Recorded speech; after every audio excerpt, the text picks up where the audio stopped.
Paper number 2 विभाग ए। पहला प्रश्न, नीचे की अभिक्रिया के लिए कौन सा विधान सही है? तो यहाँ पर एक रासायनिक अभिक्रिया दी गई है CuO प्लस H2 तीर का निशान Cu प्लस H2O।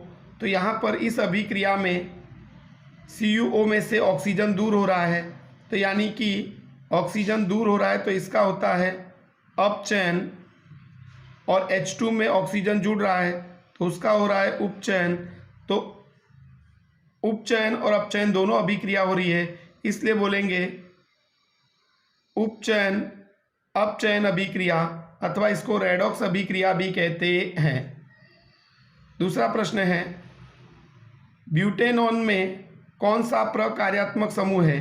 तो ब्यूटेनॉन, नॉन आ गया तो याद रखने का कीटोन समूह होता है, तो यहाँ पर आएगा कीटोन समूह। तीसरा प्रश्न है, पित्त रस उत्पन्न करने का कार्य किस अंग में होता है? तो पित्त रस उत्पन्न करने का कार्य यकृत में होता है। चौथा प्रश्न है, कृत्रिम उपग्रह में ऊर्जा के मुख्य स्रोत के रूप में किसका उपयोग होता है? तो कृत्रिम उपग्रह में ऊर्जा के मुख्य स्रोत के रूप में सोलर सेल का उपयोग होता है, तो यहाँ पर आएगा सोलर सेल।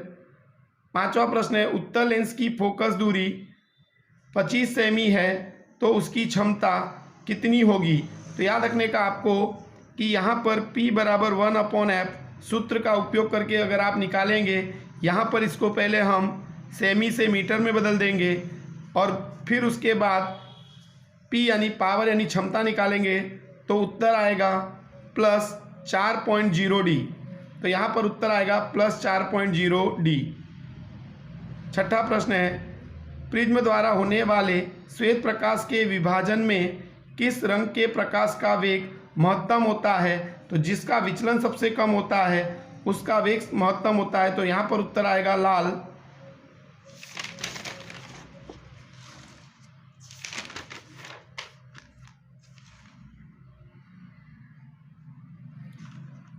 सातवां प्रश्न है, पेंटेन के संरचनात्मक समावयव खाली जगह है। तो पेंटेन का सूत्र होता है C5H12।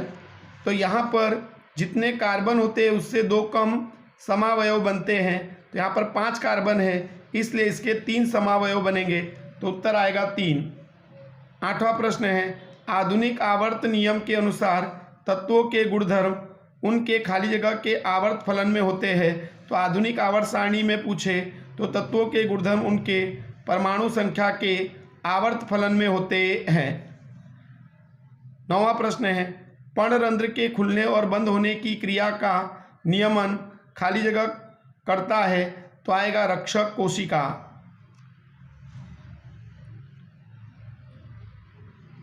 10वां प्रश्न है, अंडाशय खाली जगह अंतःस्राव उत्पन्न करता है। तो अंडाशय खाली जगह अंतःस्राव उत्पन्न करता है, तो उत्तर आएगा एस्ट्रोजन। 11वां प्रश्न है, खाली जगह दर्पण द्वारा वस्तु का आभासी और बड़ा प्रतिबिंब प्राप्त कर सकते हैं। तो खाली जगह दर्पण द्वारा वस्तु का आभासी और बड़ा प्रतिबिंब प्राप्त कर सकते हैं, तो आएगा अवतल दर्पण। 12वां प्रश्न है, वाहनों के लिए खाली जगह को स्वच्छ ईंधन माना जाता है, तो उत्तर आएगा CNG।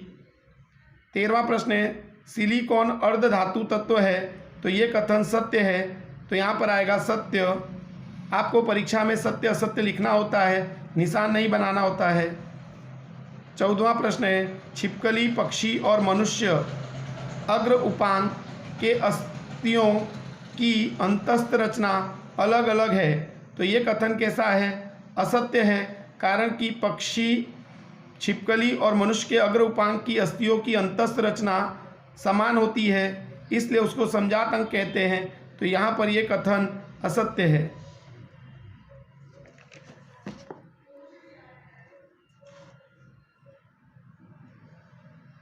अनियमित परावर्तन के किस्से में परावर्तन के नियम लागू नहीं पड़ते हैं, कथन असत्य है। चाहे नियमित परावर्तन हो चाहे अनियमित परावर्तन हो, पर परावर्तन के नियम वही के वही होते हैं, इसलिए ये कथन कैसा है? असत्य है। 16वां प्रश्न है सूर्य और अन्य तारों में न्यूक्लियर संलयन प्रक्रिया विशाल ऊर्जा का स्रोत है। तो यहाँ पर सूर्य और अन्य तारों में न्यूक्लियर संलयन प्रक्रिया विशाल ऊर्जा का स्रोत है, कथन सत्य है। 17वां प्रश्न सिनेप्स अर्थात क्या? तो दो तंत्रिका कोशिका के बीच में आए रिक्त स्थान यानी खाली जगह को सिनेप्स कहते हैं। दो तंत्रिका कोशिका के बीच में जो रिक्त स्थान होता है उसको बोलते हैं सिनेप्स। 18वां प्रश्न है जीव विज्ञान के क्षेत्र में किस पुरावे यानी किस दस्तावेज को प्राचीन दस्तावेज के रूप में माना जाता है? तो यहाँ पर आएगा समजातंग और अस्मि, इसको उद्ध विकास के दस्तावेज के रूप में माना जाता है।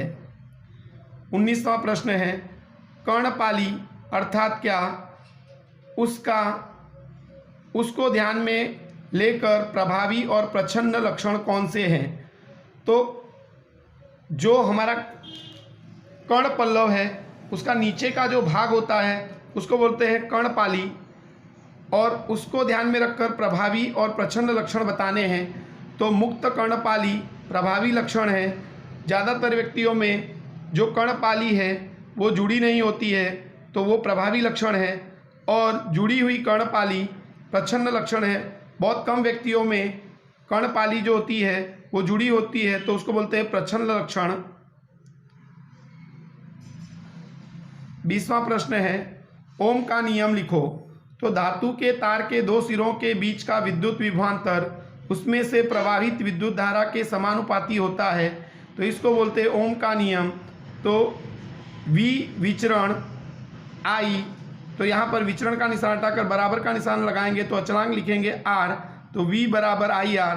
तो यहाँ पर ओम का नियम लिखो ऐसा पूछे तो आपको लिखने का धातु के तार के दो सिरों के बीच का विद्युत विभवांतर उसमें से प्रवाहित विद्युत धारा के समानुपाती होता है।